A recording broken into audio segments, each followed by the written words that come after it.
खींचे खींचे रे दुशासन मेरो छीर अरज सुनो बनवारी।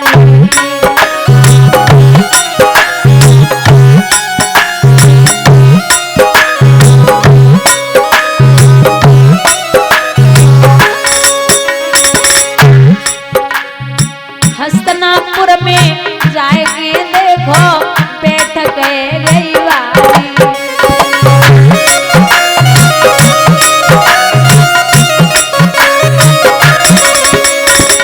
कौरव पांडव सभा बीच में घिरी द्रौपदी नारी। उनके नैनन सो बरसे नीर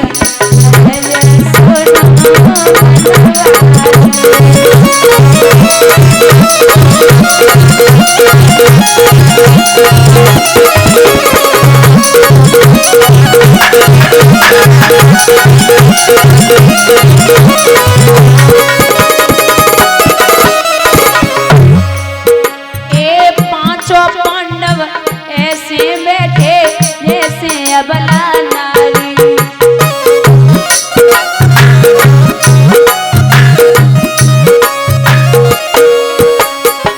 द्रौपदी पहना मन में सोचे दुर्गति वही हमारी।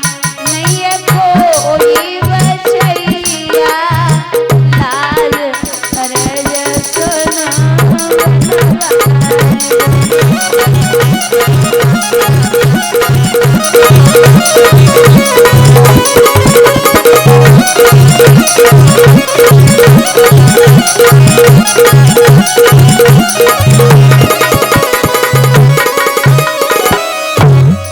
आवाज लगाई आइए भैया।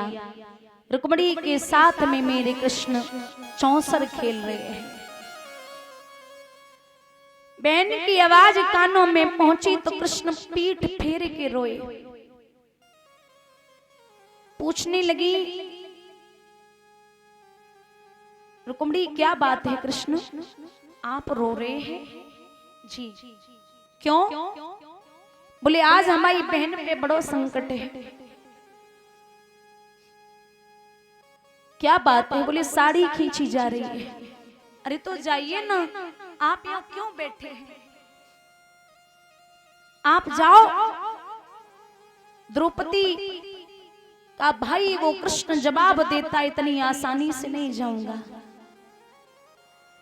अभी उसने साड़ी को स्वयं पकड़ रखा है। जब तक वो साड़ी पकड़े रहेगी तब तक मैं नहीं जाऊंगा। द्रौपदी रोई के बोली वीरन हमारे 5 पति हैं और हमारे पति ने क्यों पति आप हो। मेरे 5 पति और मेरे उन 5 पति के पति आप हो कृष्ण। आपको शायद याद नहीं तो हमें याद दिला दें। एक समय आपकी उंगली कटी थी, आपकी 1000 पटरानियां कपड़ा और पट्टी लेने के लिए भागी थी काना, लेकिन मैंने अपनी नई साड़ी को फाड़ करके आपकी उंगली में बांध दिया था। माधव उस साड़ी का बदला दे जाइए। ऐसी रोई बहना। महाराज पितामह भीष्म की गर्दन नीचे है। वीरन अगर आज आप नहीं आए तो मेरे 2 पैसे की हो जाएगी। लोग आपकी बहन को कृष्णा बोलते हैं, अगर कृष्णा की लाज गई आपकी लाज जाएगी। आना तो पड़ेगा।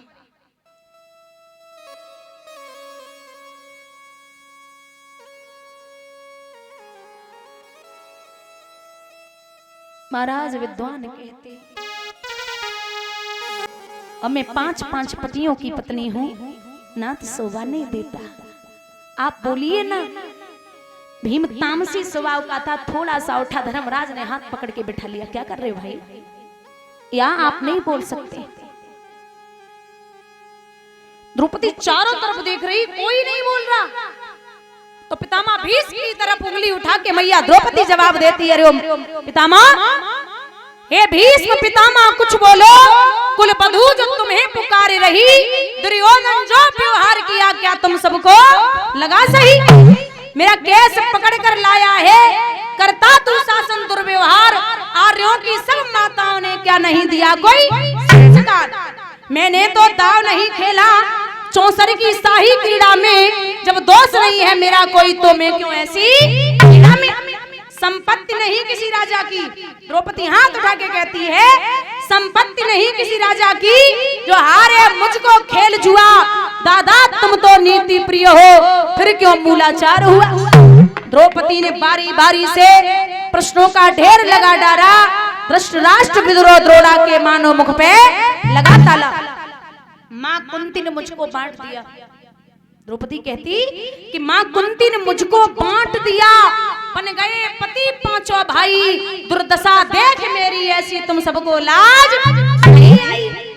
मैं समझी थी बड़ भागन हूँ, मैं समझी थी बड़ भागन हूँ, रणवीरों की मैं सबला हूँ, पर अब ऐसा लगता है डरपोकों की मैं अबला हूँ। है गदा कहाँ गांडीव कहाँ, क्या जंग लगी तलवारों को। है धिक्कार मेरा धिक्कार तेरे हथियारों को। और एक काम करिए, किसी को उठना नहीं है तो गांडीव धनुष सब हमें दे दीजिए, मैं खुद युद्ध कर लूंगी। आप सब घुंघरू बांध के बैठिए। और आप ये मत सोचना कि अबला कमजोर है।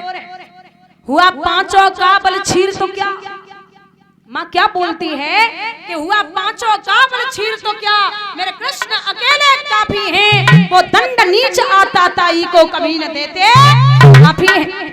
जो पता लगा मेरे वीरन को, द्रौपदी कहती भैया जो पता लगा मेरे वीरन को, क्षण भर ना देर लगाएंगे, नंगे पैरों हिरणागत से मेरे वीर कन्हैया आएंगे।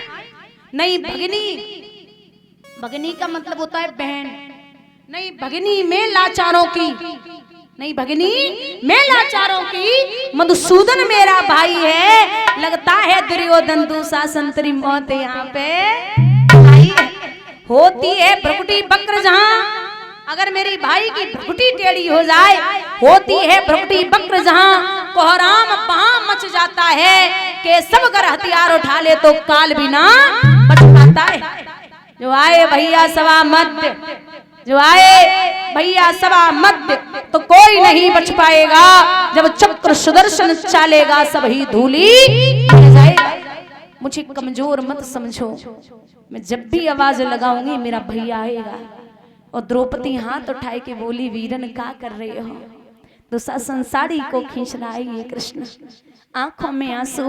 और ये भैया आप ये मत समझना कि मैं यहाँ अकेली हूँ वीरन, आप नहीं जानते हम तो नगिन पैदा हुए थे, और कृष्ण नगिन हो भी जाएंगे तो मेरा कुछ नहीं बिगड़ेगा। भैया हम तो नगिन पैदा हुए थे और नगिन हो भी जाएंगे तो मेरा कुछ नहीं बिगड़ेगा। कृष्ण आप जानते हो कि जब बहन और बेटी की इज्जत जाती है तो सबसे ज्यादा असर भाई पे और बाप पे पड़ता है। अगर बहन की इज्जत गई तो आप पूरी दुनिया में कहीं मुंह दिखाने के काबिल नहीं रहोगे। आज ऐसी रोई बहना सुनो कृष्ण।